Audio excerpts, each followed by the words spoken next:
Hello and welcome to the Exam Study Expert podcast, where we help you study smarter and ace your exams. I'm your host, William Wadsworth, memory psychologist and study strategy researcher. And this week on the show, I'm joined by Morgan Taylor, who's an expert in helping nurses prepare for their exams, to dive into some top tips for students facing high-stakes exams of all kinds. I like this episode because, partly, I know many of our listeners are studying for medical exams of various kinds, including in nursing, in which case I think it's nice to bring some more specific tips for your field. We dive into specific fields from time to time on the show, of course. We drop it in fairly rarely into the content, but I think it's always a good episode when we do. But today, we're also keeping the conversation pretty general for most of the episode. So the vast majority of what we talk about today applies to students preparing for any kind of high-stakes exam, nursing or otherwise. We're covering some great advice for going about your learning, maintaining your sense of self-worth and protecting your mental health, and some really good practical tips for keeping those test-taking nerves at bay when it's exam day. It was a real pleasure hanging out with Morgan and recording this episode. Like me, she's spent an awful lot of time with students and helping them with their various challenges. And she's got some really, really nice perspectives. So it's great to be able to share some of her wisdom on the show today. Without further ado, let's dive in. Alrighty. Hello, everyone. My name is Dr. Morgan Taylor. I am a board-certified pediatric nurse practitioner working with nurses and advanced practice nurses to help them prepare for their board exams. Wonderful. Well, a very warm welcome to the show, Morgan. It's wonderful to have you here.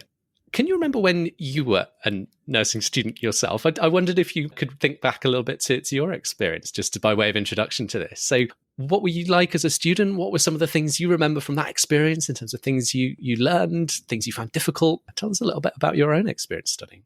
Nursing school was hard. It is one of the degrees that has the highest number of exams and essays and clinical hours, and it's just time intensive. It's a really big struggle for a lot of people, and I was definitely in that camp, consuming a lot of information that was all very new to me, completely new concepts that I was trying to wrap my head around, and very, very long lectures. That's one of the things that sticks out to me the most when I think back, is we would have multiple 3-hour lectures per day.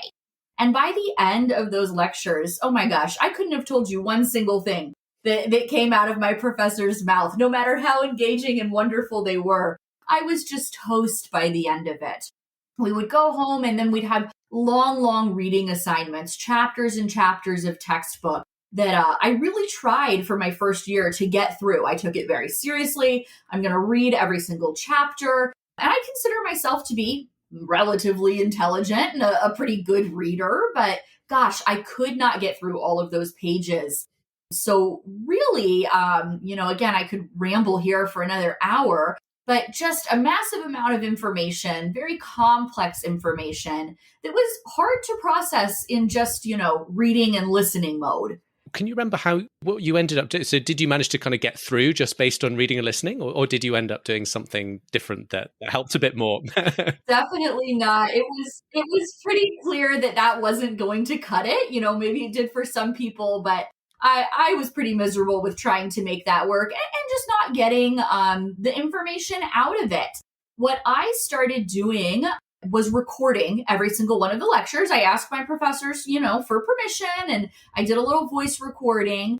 And then later, once I had time to kind of process the first pass of listening in the classroom, I would put it in my headphones and go on a walk while I listened to the lecture. I think part of that, honestly, was just the convenience of, okay, I've got to try to move my body a little bit to stay healthy, and I've got to listen to this information. I've got to study it. So let me try to knock out 2 birds with 1 stone. So I messed around with it. I tried it. And then I can remember so clearly the very first time I did that, had a test in a couple of days, got a question about something I had listened to while on a walk, and I remembered, I heard XYZ while I was standing right here. My body kind of connected it in space. And I was like, this works. This is something different. No one told me to try that, but all of a sudden I was remembering information that I had heard while I was in motion. Nice. So listening to lectures, you found that quite helpful. Was there anything else that you learned from your own experience studying that you found to be particularly useful to help you get over the line? Yeah, absolutely. So listening well in motion was the key for me. I had to be moving my body to really make that connection. And then I needed to take it a step further and use the information in some way, shape, or form. And I did that differently throughout nursing school, to be honest. It took me a while to kind of figure out what worked, but it was either I started out with doing the good old flashcards where I would write that information down and again, then use that in holding it in my hands. I did case studies where we made kind of mind maps and I would connect the ideas on a chart. But I did find that after that first pass of listening, putting that information down on paper, using it, interacting with it in some way really was what sealed the deal for me. And that's what we try to do with all of our students now is give them multiple ways to use that information, put it in practice so that they can hopefully have an effective study session is the goal, right? Definitely. So we were chatting before we hit record, and you mentioned that your observation was today's learners have quite different approaches and needs to your own. So tell me a little bit about what you've noticed has changed since your own days. Yeah, the biggest one that I notice every single day is just attention span seems to be lower and lower. And at first, I really didn't like that. I said, I can't teach you a concept. We can't really get into the nitty gritty together in such a short period of time. But the more I've worked with this next generation of learners, the more I've realized short and digestible chunks of information are often far superior to those long 3-hour blocks of lecture. I mean, who wants to listen to anybody for 3 hours? You just, at least in my opinion, can't do it, but for so long and really stay effective. So let me tell you, I fought it forever. Like, no, if we're going to study the cardiovascular system, it's going to take us 3 hours because there's a lot to go over. But they've changed my mind. They've shown me the light and that really targeting something closer to 5 to 7 minutes and being more specific gives them something to grasp onto and master. So that to me is a big takeaway, something I'm still working on as an educator, trying to be better about. But it gives you those nice shorter bites of information. Nice.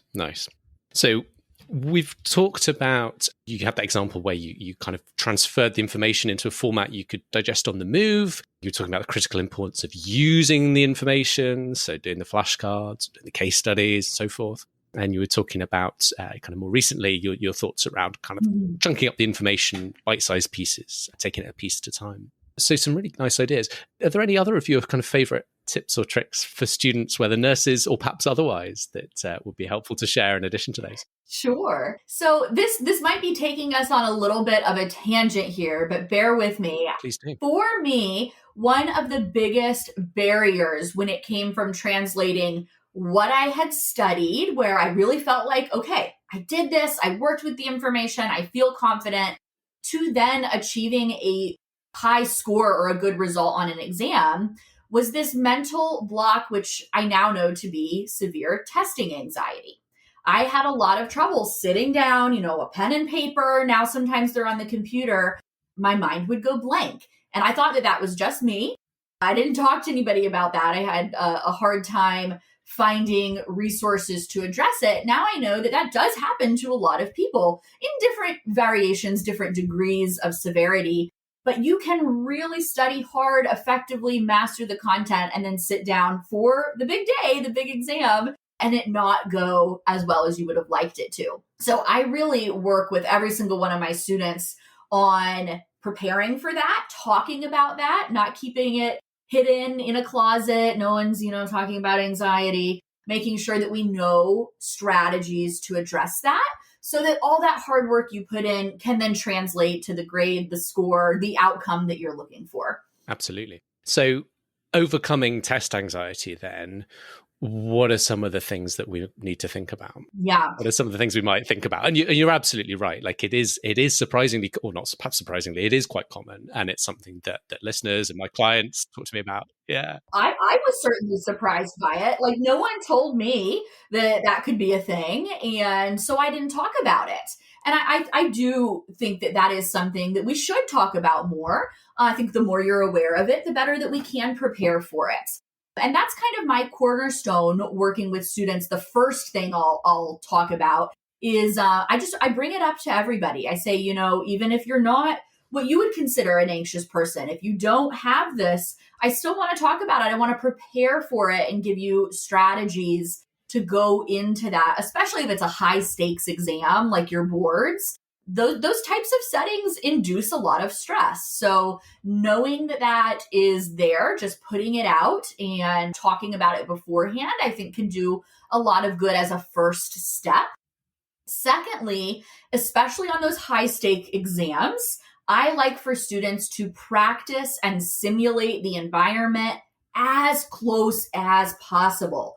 So for my nursing students, I'm going to use them as an example. They take a board exam called the NCLEX, where they, over the past 4 years, everything they've learned, it's all riding on this one test for them to get their license.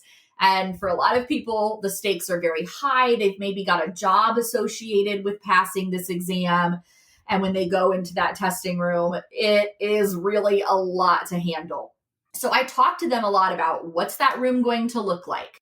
What are the rules going into that testing center so that you can have the proper ID and you can only bring in one water bottle and, nitpicky things like that, but making sure they know all of those things. Secondly, I like them to take practice exams in as similar of an environment to that room as possible. So your phone's got to be out of the room, no distractions. You need to set a timer for the allotted time you're going to have. And I even like them to try and do it at a similar time of day that they have scheduled for the exam. Because in my work, the more students have been able to practice and simulate that setting, the less of a novice experience it is, and the less likely they are to have that really debilitating anxiety. 100%. Yeah. I always like having this conversation with the students that I've talked to over the years as well, and finding creative ways to simulate the environment as closely as possible. One of the things is often being in a quiet environment surrounded by other people working studiously, and you might not be able to have access to an exam center where you can go and practice. But most people have a library in town. You can go and work in the reading room there. I've even known younger students go and use their parents' office, particularly if it's a quiet one. Love that. Then you're surrounded by lots of intimidating adults working away. Yes. That goes a long way to recreating that feeling, doesn't it? So that's nice.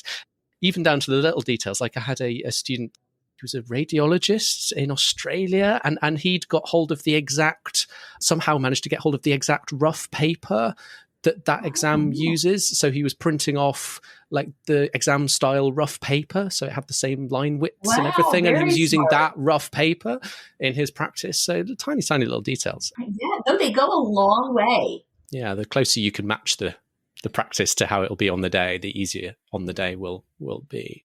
And it might not ever feel totally nerve-free, but at least you'll be that much better. Absolutely. And then that goes perfectly into my next point that I work on with students after we've really worked on, preparing for all those details that you can control, like getting directions to the test center, making sure all those other details are taken care of, practicing as much as possible to simulate the environment. My next step then is, all right, let's set you up with some strategies for while you're taking the test if you do start to really have some testing anxiety. Maybe you won't, maybe it'll go perfectly, you'll ace it, and I'll never hear from you again. But if you do start to feel like, oh my gosh, blank slate, I'm not remembering any of this, let's already have some strategies tucked into your back pocket so that you're not just sitting there not knowing what to do and leaving disheartened, right? Tell me more. All right. So my personal favorite, just because it works for me and it doesn't necessarily for everyone, is to just have a couple of breathing exercises that you can do. They can be very, very simple. For me, what works the best is box breathing.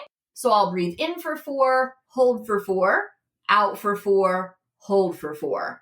Something about the rhythmic nature of that and intentionally slowing down my breath kind of gets me recentered. And I'm like, okay, we can do this. And oftentimes I can come back and then perform much better. So I'll have students practice that. I think it's good to go ahead and know how that works. For other students, I've had reciting a mantra be something that's a lot more effective for them. So I'll have them before the exam think of, one sentence, one phrase, even just a couple of words that they can really come back to and be anchored on. And if you feel that panic, that blank slate, you close your eyes, back away from the screen, and recite your mantra. So I've had people do things like, I am enough, this exam doesn't define me, things such as that, or whatever resonates for you. That's a very personal choice. So you can kind of think about that before your exam if that feels helpful. And then my third strategy is making a list of what I call your tangibles, which are things that no one can take away from you despite the outcome of this exam. So when I went to sit for my nurse practitioner boards, my list of tangibles were, I am a nurse, I am a wife, I am a mother, and those are things that I do and I do well, and they're not contingent on how this exam goes.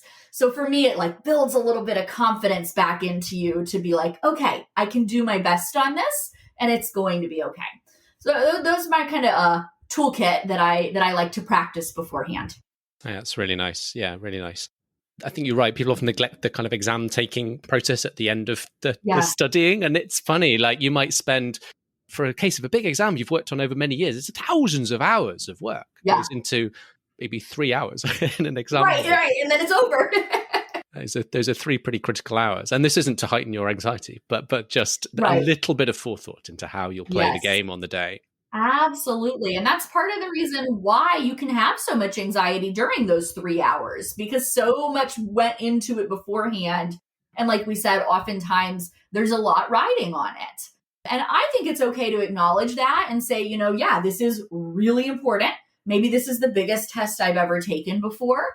But I do find that when you really take those deep breaths and emphasize that you are still worthy and enough despite the outcome of the exam, that goes a long way as well. If we let our self-worth ride on exams, it can become debilitating. It's a lot to overcome and think about. You're talking about that idea of being enough, the sort of self-worth and some of the kind of more mindset themes that are tied up in this. I wonder if there are sort of any other themes that you come across with your students in terms of, kind of mindset challenges that come up for people along the way. For sure. Yeah, the self-worth is huge. But also for students who have traditionally struggled with exams, I know there's a lot of us out there that's not our strong suit. We're great at other things, but when it comes to taking tests, that's a challenge for us. And that can become a big blocker. People will label themselves of I'm just not a good test taker. I don't do that well. And maybe it's not your favorite thing in the world. Maybe it isn't your superpower. But if you label yourself as just I'm not good at that, you'll never be good at it. Just like with anything, it might require more effort, some innovative study strategies, really thinking about how you're going to break through that wall. But I do find a lot of students label themselves and then limit themselves accordingly. Yeah. So what do we do? Yeah, that's hard because the answer is going to be a little bit different for everybody, right? So you really, practice is key for me there, because the more you practice and prove to yourself that you can get the outcome that you want, the more prepared you're going to be. But there has to be some internal work of breaking that wall down, right? And how you speak to yourself, how you think about that outcome. I mean, the first thing I would say to anyone is stop saying that about yourself. Stop saying that you're a bad test taker. Stop saying that you're not going to have the outcome that you want to. Really put out there where you're hoping to get. Acknowledge the hard work you're going to have to put in, but really just calling yourself out as not being capable of this is limiting in and of itself. So that's where I would start. Right. And another thing I remember we were chatting about before we hit record was the Professor Tim Wilson work on redirect and changing your story. So that episode could be a good one to go back and have a listen to if you're interested in sort of that kind of mindset work. And one of the lessons from that research on mindset development is the power of having strong role models or stories of particularly people like you that you can emulate. And one of the recurring series here on the podcast, as regular listeners will know, is our Student Stories series. And often a theme throughout that, not in every single case, but in many of the cases, are people that have had a lot of doubt, a lot of challenge to overcome, and have succeeded in overcoming that. So I'm thinking particularly, the episode we did with Michael, the episode we did with Rose. I'll put the links in the show notes so you can go and check those out. And hopefully you might find some inspiration in those stories if you're having these kind of doubts yourself. I love that. There's so much value in finding a mentor, finding community, finding others that can lift you up. It can often feel very isolating studying for these high stake exams. And I really do think that we're better together than we are being siloed. So finding those stories, going back and listening to these previous episodes of students, maybe some really resonate with you, they can become your inspiration. I have one of my favorite instructors in nursing education, our director of nursing at Archer Review. Her name's Rachel Taylor. She consistently has students, before they start any sort of prep session, define their why. Tell us why you're here, not to pass the exam, but really, what is the reason for us at Archer thinking about nurses? Why are you wanting to become a nurse? Is it for your kids, for your family? What's your inspiration? Because when you're working for something greater, when you have that community, that support, that mentor, it really does lift the burden off of you and give you something bigger to reach for.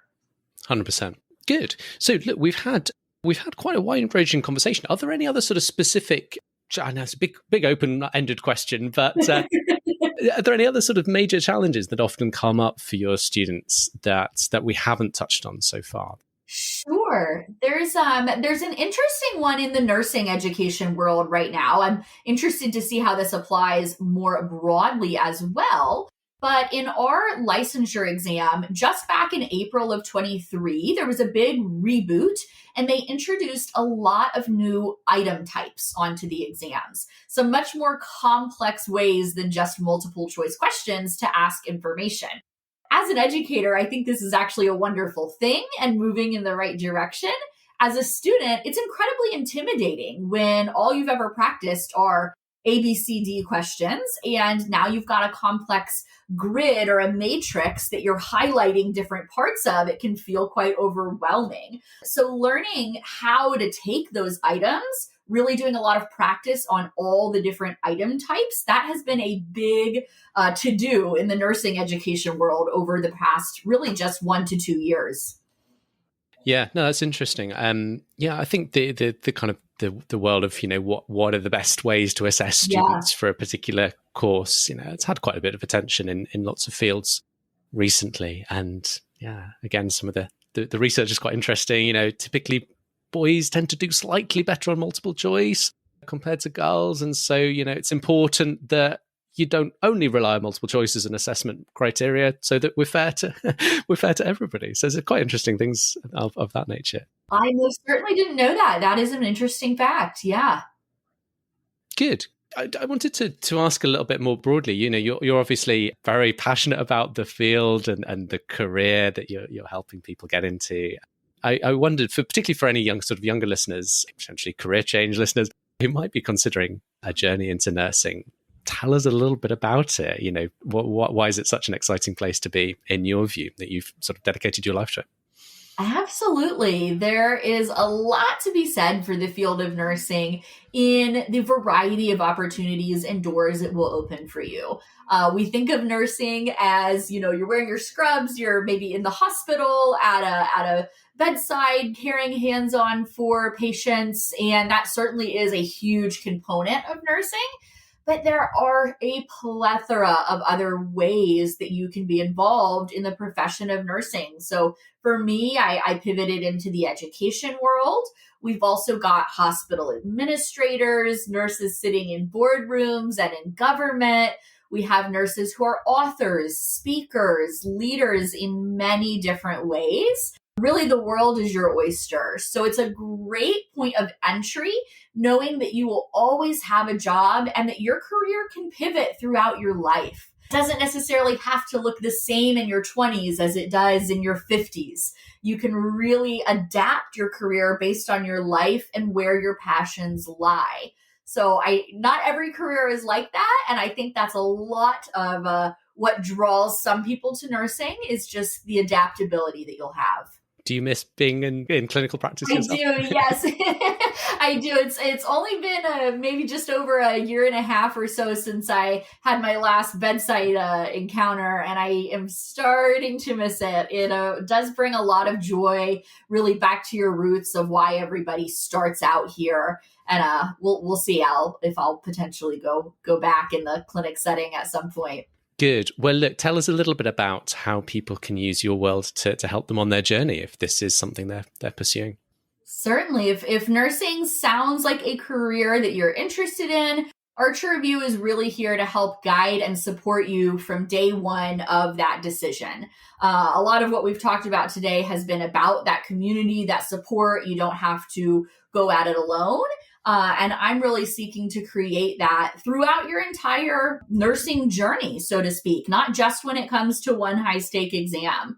So you can head to archerreview.com and we'll have resources for you to study for those entrance exams, to get into nursing school, support you throughout your schooling, and of course, pass those licensure exams as well. If you are on social media, you can also follow along with us for short little content and updates along the way. We're at Archer Nursing on all the social platforms.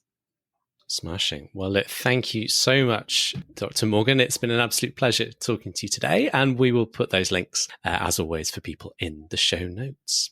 Thank you so much once again for joining today, and we'll hopefully talk again soon. Thank you. Wonderful. Thanks for having me. I appreciate it. Well, thanks so much once again, Dr. Morgan. And again, do check out the show notes for all links and resources mentioned today. By the way, if you didn't notice, I've experimented with a new intro message for this episode. The style in podcasting these days seems to be towards shorter and host-read intros. So I'm experimenting with the new style. I've recorded it myself, and the idea is it'll be fresh and slightly different each episode, getting you into the content and the meat of the episode as quickly as possible, whilst also giving the very briefest of outlines of what the show's all about if you are tuning in, particularly as a newer listener. I'd love to hear what you think. Do you like it? Do you not like it? Do you not care at all? Particularly if you're a regular listener. But you can do that either by replying to the Q&A for this episode if you're in Spotify, or leaving a comment if you're listening on YouTube. Or otherwise, you can click the feedback link in the episode description, which will pop up whatever platform you're listening to this episode on, and tell me what you think. Next week, we are embarking on a new mini-series in which I'll be breaking down my latest and best thinking on how to study effectively. In essence, we're going to be updating some of the key episodes from the original How to Study Effectively series, which came out now around 4 years ago, from episode 66 onwards. That series was really, really popular at the time, and I still get great feedback about it from listeners. Many people have told me that they see it pretty much as the kind of cornerstone content from the whole podcast, and I can see why. It's good content. But I've learned an awful lot in the past 4 years, and I now look back at that series and sort of have extensive notes on what I might say differently or add to it. And so updating some of the key bits in that series is going to be our goal for the next few weeks on the show. I'm going to be doing a little mini-series of solo episodes with some of my best and latest thinking on how to really get to grips with your course content, particularly if you have a large volume of stuff to learn for a challenging exam. So if that describes you, you won't want to miss the next few weeks on the show. It should be really good stuff. Mark your calendar and tell your friends. So I hope you have your company next week for the first instalment of that. For now, I just want to say thank you so much, as always, for listening today, and I'm wishing you every success in your studies.